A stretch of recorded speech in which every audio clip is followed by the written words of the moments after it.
우리는 답답한 상황이 오고 우리가 할 수 없는 절망적 상황이 왔을 때에 어떻게 반응하며 살아가고 있습니까? 답답하고 절망적 상황이 왔을 때에 딱 두 부류입니다. 한 부류는 모든 것을 놔버리는 부류가 있죠. 포기하고 놔버린다라는 거예요. 그런데 또 한 부류는 어떻게 합니까?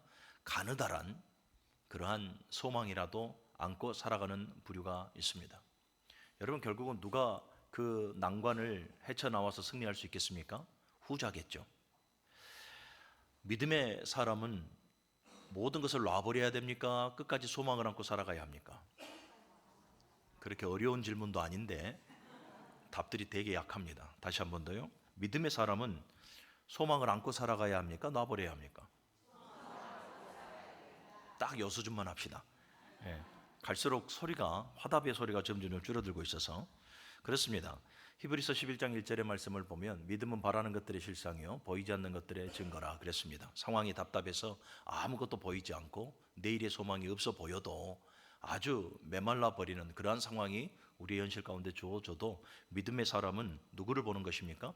그 환경을 보는 것이 아니라 하나님을 보기에 믿음은 바라는 것들의 실상이요 보이지 않는 것들의 증거를 쫓아 살아갈 수가 있는 것입니다. 여러분, 믿음의 사람이었던 모세를 보십시오. 홍해 앞에 서 있는 모세. 이 모세를 볼 때에 모세는 홍해를 바라봤습니까? 하나님을 바라봤습니까? 하나님을 바라보죠. 많은 250만 명이나 되는 많은 사람들이 홍해를 바라보고 뒤에서 쫓아오는 바로와 애국 군대를 바라보고 근심하고 두려움 가운데 있었을 때에 모세는 하나님을 바라봐요. 그래서 하는 말이 너희는 가만히 있어 너희 하나님의 행사를 너희가 볼지어다. 그리고 지팡이를 들고 하나님의 그 능력을 외쳤죠. 이럴 때에 홍해가 갈라집니다. 또 그의 뒤를 이었던 후계자 여호수아를 보십시오. 요단강에 섰을 때 동일한 모습 아닙니까? 여호수아가 이 몸에 거두는 시기, 그러니까 아주 이 물이 창궐하는 그 시기에 요단강을 건너라 해요. 하나님께서 언약궤를 앞세우고 여호수아가 요단강을 봅니까? 언약궤를 바라봅니까? 언약궤를 바라봐요. 하나님을 바라봤다 이 말이에요. 하나님을 바라보면서 하는 말이 하나님의 기이한 일들을 볼지어다 라고 외칩니다. 골리앗과 다윗의 싸움에서 우리는 다윗을 보게 되죠. 다윗이 골리앗을 봤으면 졌겠죠. 골리앗을 보지 아니하고 만군의 여호와를 바라봅니다. 만군의 여호와를 바라보면서 그 난관을 헤쳐 승리하는 것을 우리는 성경을 통해서 증거받게 됩니다. 사랑하는 여러분, 태초 전이나 지금이나 하나님은 영원토록 우리의 하나님이십니다. 그리고 그 하나님의 능력은 영원토록 우리의 것입니다. 그럼 왜 태초에 천지 만물을 창조하시고 난 이후에 하나님의 백성 삼은 모든 사람들은 하나님의 기적과 표적을 이처럼 늘상 그들의 삶 속에서 늘상 경험하며 살아가는데 왜 우리의 삶을 보면 우리의 믿음은 포부가 커요. 그런데 왜 우리의 삶 속에 보면 하나님의 기적이나 그 표적이 우리의 삶 속에 별로 보여지지 않을까? 하나님은 동일하신데 태초나 지금이나 하나님은 동일하시게 역사하시는 분인데 왜 이처럼 홍해가 막 갈라지고 요단이 갈라지고 여리고가 무너지고 골리앗이 꺾어 넘어지고 이런 표적이 왜 우리의 삶 속에 나타나지 않을까? 궁금하지 않습니까? 오늘 본문을 보면 오병이어, 우리가 너무나 잘 알고 있는 오병이어의 그러한 기적이 나오는 내용이 나오죠. 사복음서 모두에 기록되어진 유일한 표적의 사건입니다. 사복음서에 모두가 기록되어졌다는 것은 그만큼 뭡니까? 큰 위치를 차지하는 것이고 하나님의 이 계시의 사인이 그만큼 아주 짙은 그러한 이적이다 하는 것을 우리에게 말씀하고 있죠. 기적과 표적에 대해서 말씀을 드렸습니다. 기적은 믿는 자든 믿지 않는 자든 누구나 경험할 수 있는 초자연적인 현상을 말하는 것입니다. 그런데 신앙인은 기적을 경험하며 살아가야 됩니까? 표적을 경험하며 살아가야 됩니까? 표적이죠. 표적은 뭡니까? 하나님의 계시가 담긴 사건. 그러니까 동일한 일이라도 그 안에 나를 향한 하나님의 계시가 있는 거예요. 나를 향한 하나님의 선하신 뜻이 있는 거예요. 그래서 여러분, 세상 사람들과 우리는 동일하게 기적을 경험해도 성도는 표적이라 해석할 수가 있어야 된다. 해석할 수 있어야 된다라는 말이 무엇입니까? 이 기적을 통해서, 이 사건을 통해서 나에게 하시고자 하시는 하나님의 뜻이 있다라는 거죠. 그래서 그 뜻을 우리는 분별해 내야 하는 것입니다. 그래서 바라기는 여러분들의 삶 속에 날마다 이러한 기적과 표적이 차고 넘칠 수 있기를 주님의 이름으로 간절히 축복합니다. 오늘 이 오병이어도 보십시오. 기적이라 표기하지 아니하고 표적이라 말하고 있죠. 그러면 이 오병이어 사건 속에 무엇인가 하나님께서 계시하고 싶은 뜻이 있다라는 거죠. 무엇입니까? 바로 예수가 그리스도이시며 예수가 참된 생명의 떡이시며 예수만이 구원자임을 이 사건을 통해서 지금 예표하고 있는 거예요. 요한복음 2장에서도 보게 되어지면 가나의 혼인잔치가 나오죠. 동일합니다. 가나의 혼인잔치도 표적이라 이렇게 말을 하죠. 무엇을 말씀하고 싶은 것입니까? 바로 예수가 우리의 영원한 생수가 되심을, 생명수가 되심을 우리에게 말씀하고 있는 거예요. 여러분들의 모든 삶 속에 정말로 우리의 힘으로 능으로 할 수 없는 기적들이 많이 있거든요. 그런데 우리는 이것을 그냥 많은 사람들이 겪어가는 것으로 하나의 우연으로 취급을 해버리는데 그렇게 되어져서는 안 돼요. 작은 일 하나에도 아침에 여러분 우리가 일어나서 첫 호흡을 할 때도 여러분 이것도 놀라운 기적이죠. 하나님께서 우리의 생사화복의 주관자 되신 하나님께서 우리의 호흡을 걷어가 버리면 우리는 그 다음날 아침을 보지 못합니다. 그런데 호흡을 할 수 있는 것이 여러분 자가적으로 우리 능으로 할 수 있다고 해서 할 수 있습니까? 하나님께서 내 호흡 걷어가시면 우리의 생명 거기에서 끝나는 거죠. 그러니 저와 여러분들이 아침에 일어나서 첫 번째 호흡을 쉬는 것도 기적이에요. 그런데 그것을 기적으로만 해석하면 된다 안 된다? 되는 것이 아니라 아침에 일어나면서 묵상해야 되는 거예요. 하나님, 오늘도 나에게 새날을 허락하여 주시고 오늘도 나에게 새 호흡을 주신 것은 하나님의 뜻이 있는 것으로 믿습니다. 하나님의 선하시고 기뻐하시고 온전하신 그 뜻이 무엇인지를 나로 하여금 알게 하여 주옵소서. 그래서 그 뜻을 쫓아 거룩한 산 제물의 삶을 살아가는 것이 오늘 저와 여러분들의 삶이 되어져야 한다. 이것을 여러분들이 명심하시기를 바랍니다. 그러니 여러분 크건 작든 간에 내 힘으로 할 수 없는 모든 일들은 기적이고 그 기적 속에는 나를 향한 또는 내 가정을 향한 하나님의 선하신 의도가 담겨져 있다. 이것을 여러분들이 기억하시고 여러분들에게 베풀어진 그 초자연적인 기적의 현상들을 표적으로 잘 써내려가서 여러분들의 삶 속에 하나님께서 주관하시는 간증거리들만 차고 넘칠 수 있기를 주님의 이름으로 축복합니다. 오늘 이 본문을 보면서 우리가 동일하게 이 표적을 보면 표적을 우리가 경험하려면 우리에게 필요한 것이 있더라라는 거죠.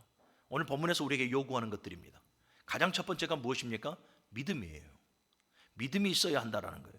여러분 믿음이 없으면 믿는 자나 믿지 않는 자나 동일하게 경험하는 그냥 초자연적인 현상의 하나로 우리는 간주하고 그냥 우리의 삶 속에 배설물처럼 흘려보냅니다.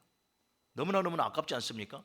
이 기적을 통해 나를 향한 하나님의 지대한 관심이 그 안에 들어있는데 우리는 그냥 너무나 물 흐르듯이 흘려보낸다 이 말이에요. 믿음이 있어야죠. 믿음을 통해서 이 기적 속에 나를 향한 하나님의 의도가 뭐냐라는 것을 우리가 분별해 내야 하는 거예요. 그런데 이 놀라운 기적과 이 표적 앞에 이 놀라운 이 표적을 우리로 하여금 깨닫지 못하게 방해하는 요소들이 있습니다. 그 요소가 뭐냐면 어찌 보면 그 요소들이 우리의 삶 속에 하늘의 표적을 보지 못하게 하는 이유들이기도 한데요. 그 이유가 뭐냐 봤을 때는 인본주의적인 생각입니다. 매우 지극히 인본주의적인 생각.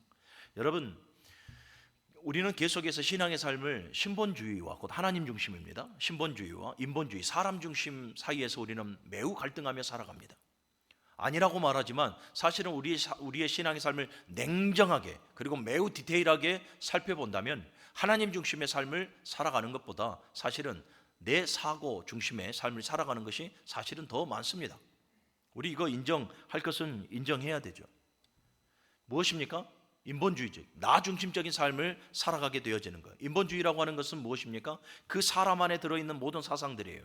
인간의 이성과 합리적인 사고와 상식과 인간의 마음속에 있는 두 마음으로 계산하는 모든 이 합리적 계산들이에요. 이 계산들이 여러분 매우 어찌 보면 매우 타당한 거죠. 사람으로서는 당연히 이성적이고 합리적이어야 하며 당연히 합리적 사고로 모든 것을 계산하는 것으로 그 나오는 결과를 가지고 삶을 살아가야 하는 건 매우 타당한 것입니다. 그런데 신앙인은 달라야 돼요. 신앙인은 여러분 인본주의가 아니라 하나님 중심의 삶을 살아가야 합니다. 여러분 신학계에서도 우리 정통 보수주의, 개혁주의 신학이라고 말합니다. 리폼드 디올로지, 개혁주의 신학이라고 말하지만 또 개혁주의 신학을 가장 위협하는 것이 자유주의 신학입니다. 우리 개혁주의 신학이 신본주의, 하나님 중심적이라면 하나님 계시 중심의 사상으로 이 신학과 신앙을 살아가는 것이라면 자유주의는 지극히 사람 중심입니다. 이 자유주의의 태동이 언제부터냐면 18세기, 19세기부터예요. 그러니까 계몽주의와 합리주의 아래에서 태동되어진 것이 이 자유주의거든요. 이 자유주의는 우리는 하나님의 계시 중심의 사상으로 성경을 읽고 신앙의 삶을 살아갑니다. 하나님께서 우리에게 보여주셔야 되고 깨닫게 해주셔야 되고 하나님께서 계시를 통해서 우리를 이끌어 가시는 거예요. 모든 것이 하나님의 주권이에요.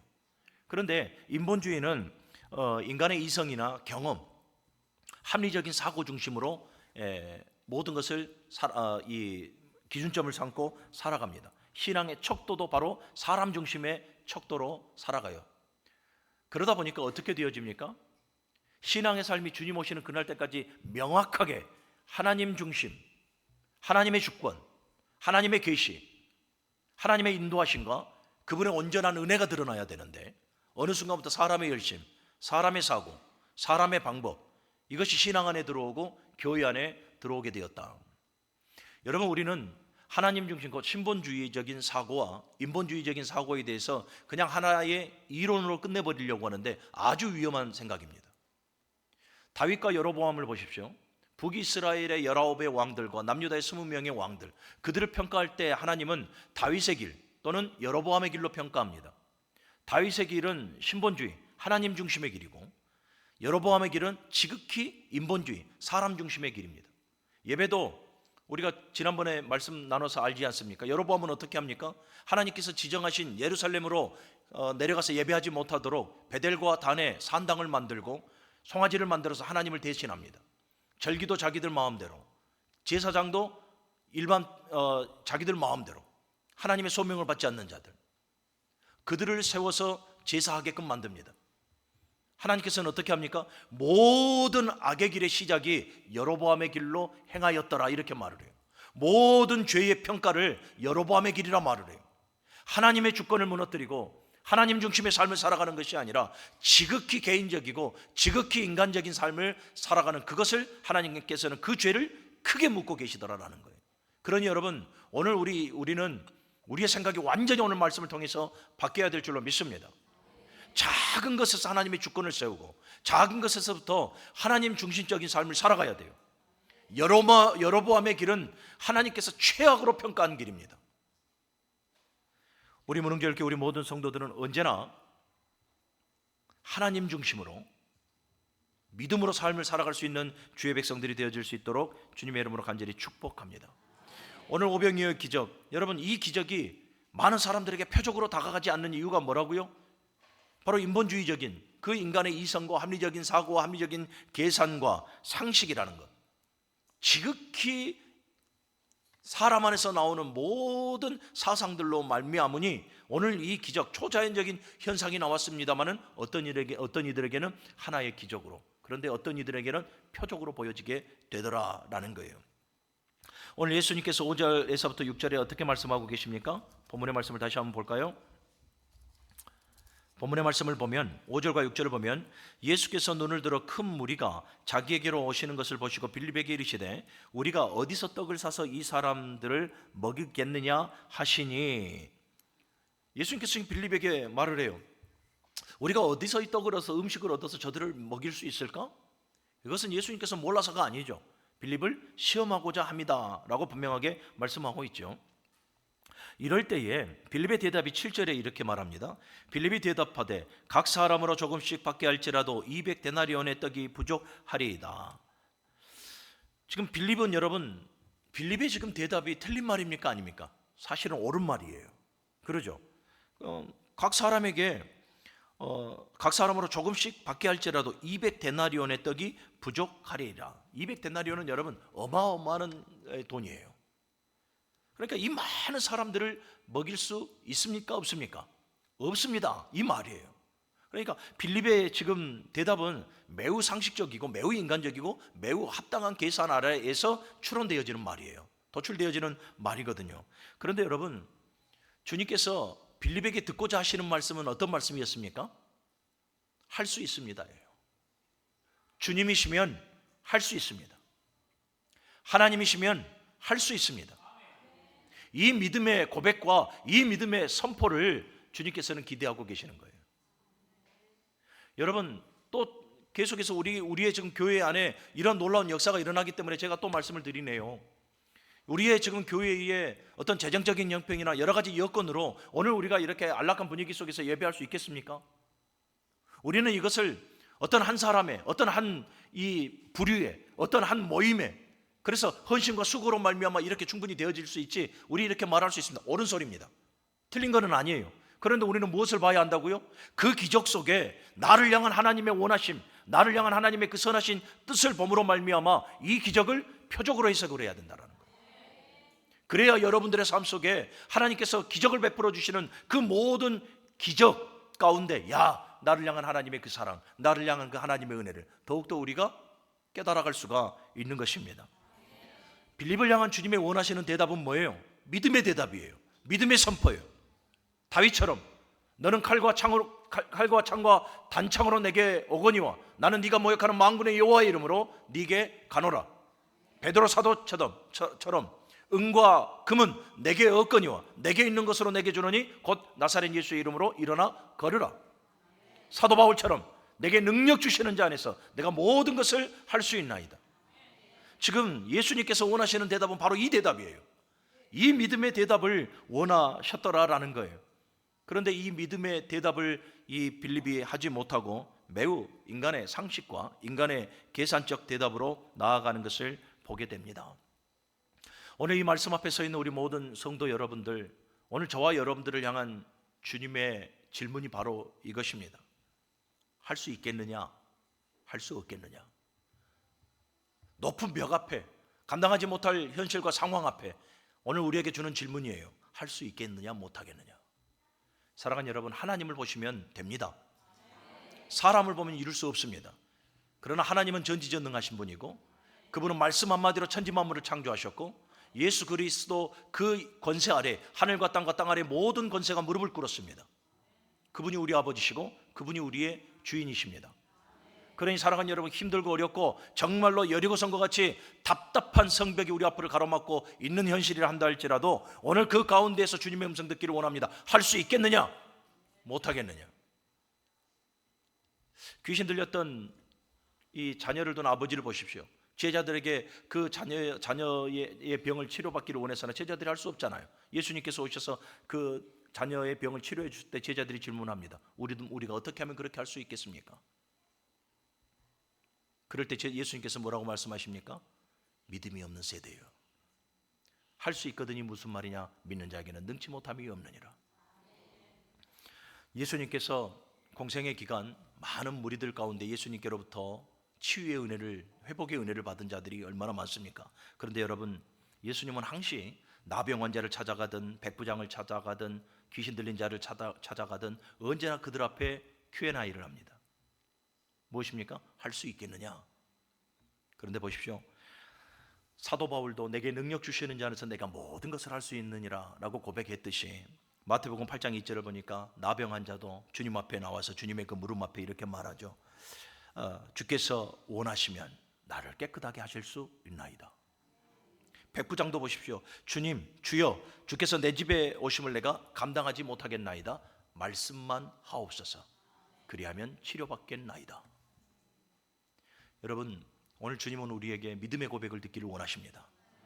내 상황을 설명하고 상식적으로 또 내가 이성적으로 계산하고 합리적인 그 어떤 도출해 놓은 그 결과를, 그 설명을 듣고자 함이 아니라 주님만을 바라보면서 주님이면 하실 수 있나이다. 이 믿음의 선포와 고백을 주님께서는 듣기를 원하신다라는 것, 이것을 여러분들이 명심하시기를 바랍니다. 사랑하는 여러분, 믿음이어야 합니다. 믿음에 대해서 정의를 또 한번 내드릴게요. 믿음, 아멘이죠. 동의, 믿습니다. 확신합니다. 동의합니다.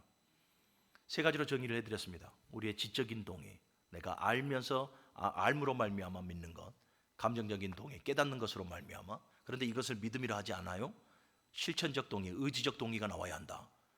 우리의 삶으로 아멘해야 하는 거예요. 그럴 때에 우리는 표적을 볼 수가 있습니다. 왜 삶이 중요한가? 보십시오. 지금 이 오병이어의 기적 속에 가장 표적의 주인공은 누군 줄 압니까? 가장 표적의 주인공은 누굴까요? 오병이어를 갖다 주는 자들이에요. 그렇지 않습니까? 뭐예요? 실천하잖아요. 실천. 가나의 혼인잔치에서 가장 표적의 주인공은 누굽니까? 하인들이에요. 보십시오. 물 어기까지, 6항아리의 물 어기까지 가득 물을 채우라. 그런데 하인들이 지금 그 물을 떠다가 잔치 손님들에게 주잖아요. 물을 뜨면 부족할 거 아니에요. 물을 뜨면 포도주로 변하고 채워지고, 물을 뜨면 포도주로 변하고 채워지고. 아멘도 안 해. 물을 오메, 진짜 이거 아멘 해야 되는데, 물을 뜨면 그 물이 포도주로 변하네. 그리고 아기까지 또 채워지네.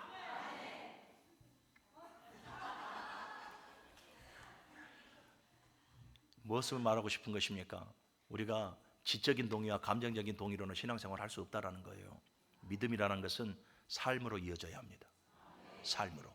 힘들고 어려워도 하나님, 그래요, 내가 알아요, 내가 깨달아요. 그런데 난 못하겠네요. 삶을 보면서 우리는 삶 속에서 많이 무너지거든. 그래서 우리는 기적과 표적을 못 보는 거예요. 다시 한 번 더 간절히 축복하기는, 사랑하는 여러분, 주님은 오늘 우리에게 믿음의 고백을 듣기를 원하고 믿음의 선포를 듣기를 원하십니다. 우리 모두가 다 주님의 이 질문 앞에, 물음 앞에 언제나 믿음으로 반응할 수 있는 성도들이 되시기를 주님의 이름으로 축원합니다. 자, 그리고 또 하나요. 믿음만 가지고는 안 돼요. 방금 이 말씀과 제가 또 연결을 해야 될 것 같은데, 결국은 뭐냐면 순종이 있어야 됩니다. 야고보서를 통해서 하셨던 말씀이 뭡니까? 행함이 없는 믿음은, 영혼이 없는 몸이 죽은 것 같이 행함이 없는 그 믿음은 죽은 믿음입니다.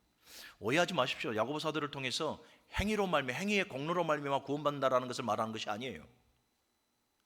네가 정말로 예수 그리스도를 믿는 신앙인이라면 삶으로 증명하라, 이 말이에요. 이것이 제가 평생의 기치로 세우고 있는 신앙의 생활화예요. 우리의 신앙과 우리의 삶이 일치가 되어지지 않는다면 그건 하나님께서 기뻐하시지 않는 신앙이고 하나님께서 인정해 주시지 않는 신앙이에요. 자, 믿음의 고백을 원하죠.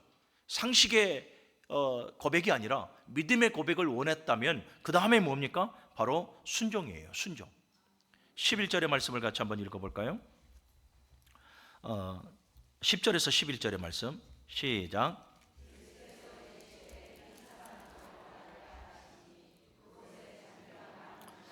사람들이 앉으니 수가 5,000명쯤 되더라. 예수께서 떡을 가져 축사하신 후에 앉아있는 자들에게 나눠주시고 물고기도 그들에게 그대로 원대로 주시니라. 아멘. 자, 보십시오. 무엇이 필요합니까? 아멘 했으면 무엇이 필요한다고요? 어디까지 나와야 된다고요? 삶, 우리의 생활까지 이루어져야 하는 것이죠. 믿음의 역사를 보지 못하는 것은 순종으로 내 믿음을 증명하지 못하기 때문에 그렇습니다. 그러니까 늘 입술 끝에서만 아멘이 맴맴거리는 거예요.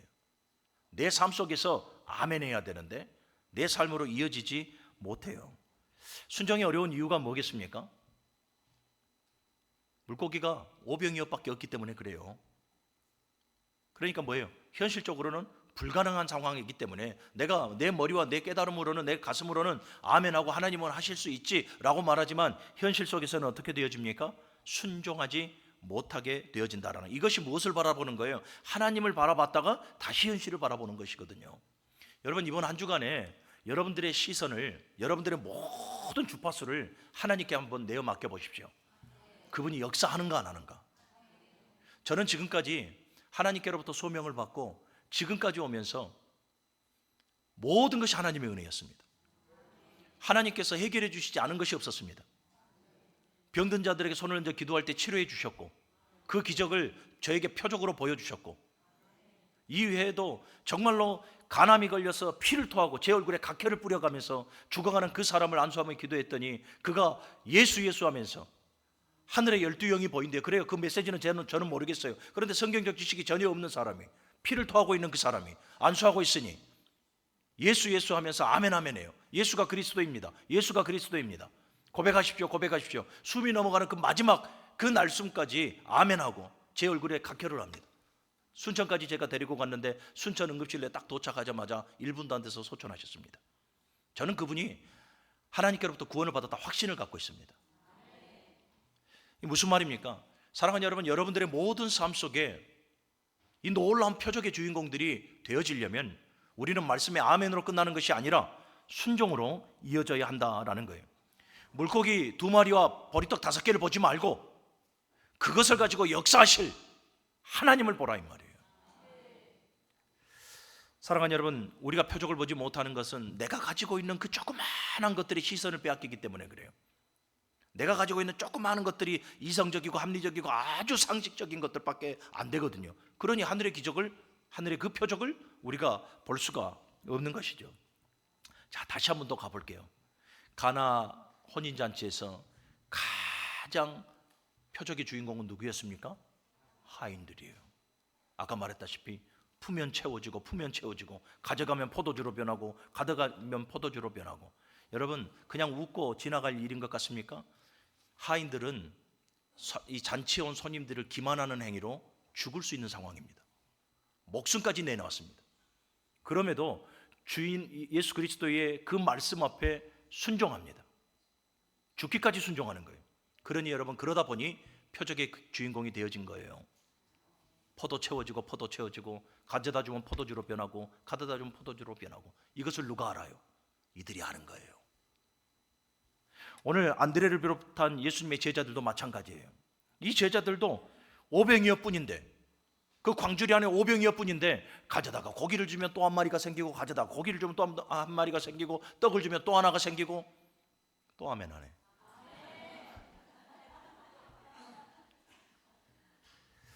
사랑하는 여러분, 우리는 사르밧 과부를 알죠. 엘리야 선지자 때 자식과 함께 먹고 죽을 한 끼니밖에 없었죠. 그런데도 엘리야 선지자가 내놓으라 할 때 어떻게 되어집니까? 놀라운 표적이 그들에게 임하게 되어지죠. 가루통이 마르지 아니하고 기름병이 마르지 않는. 무엇입니까? 삶으로 이어져야 합니다.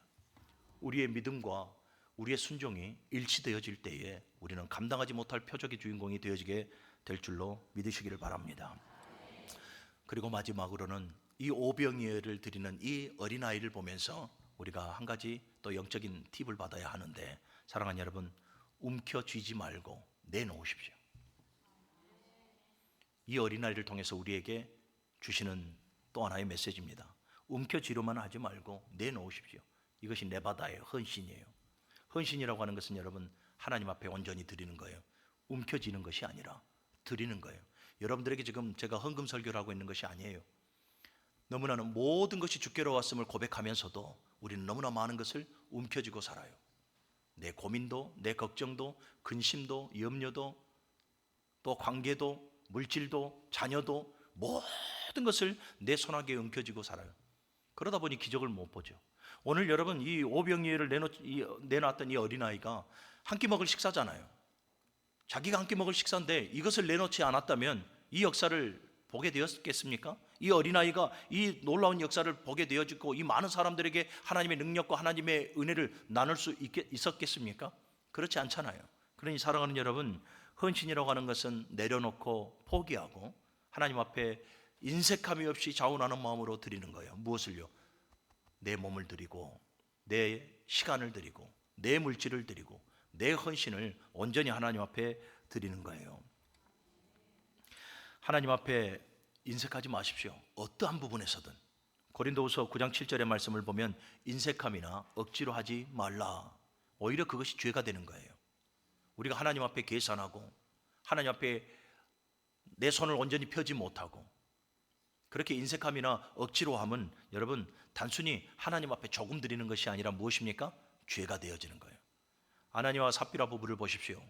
그들이 팔았던 그 농과 밭 모든 재산 중에 일부를 감추지 않았습니까? 어디서, 어떤 마음에서 나오는 거예요? 벌써 그 마음에는 자원하는 마음이 없어요. 인색함으로 하나님을 드리는 거예요. 하나님은 그것을 용납하지 않으시더라라는 거예요. 사랑하는 우리 무릉교회교회 모든 성도 여러분, 마태복음 6장 21절의 말씀을 보면 내 보물이 있는 그곳에 내 마음도 있다라고 말씀을 해요. 우리가 하나님께로부터 받은 은혜가 얼마입니까? 지금 우리 코람대학 아카데미 일기생들 성경의 말씀을 쭉 풀어나가고 있는데 모든 것이 하나님의 은혜잖아요. 배우면 배울수록 하나님의 은혜. 분토만도 못한 나를 태초부터 하나님께서 택하시고 오늘도 하나님께서 당신의 그 사랑과 그 공의로 나를 지키시고 보호하시며 불강력적인 은혜로 저와 여러분들을 구원에 이르게 하신 하나님의 은혜, 모든 것이 하나님의 은혜입니다. 신명기 15장에는 분명하게 말합니다. 손을 펴는 자가 복이 있도다. 다시 말씀드려요.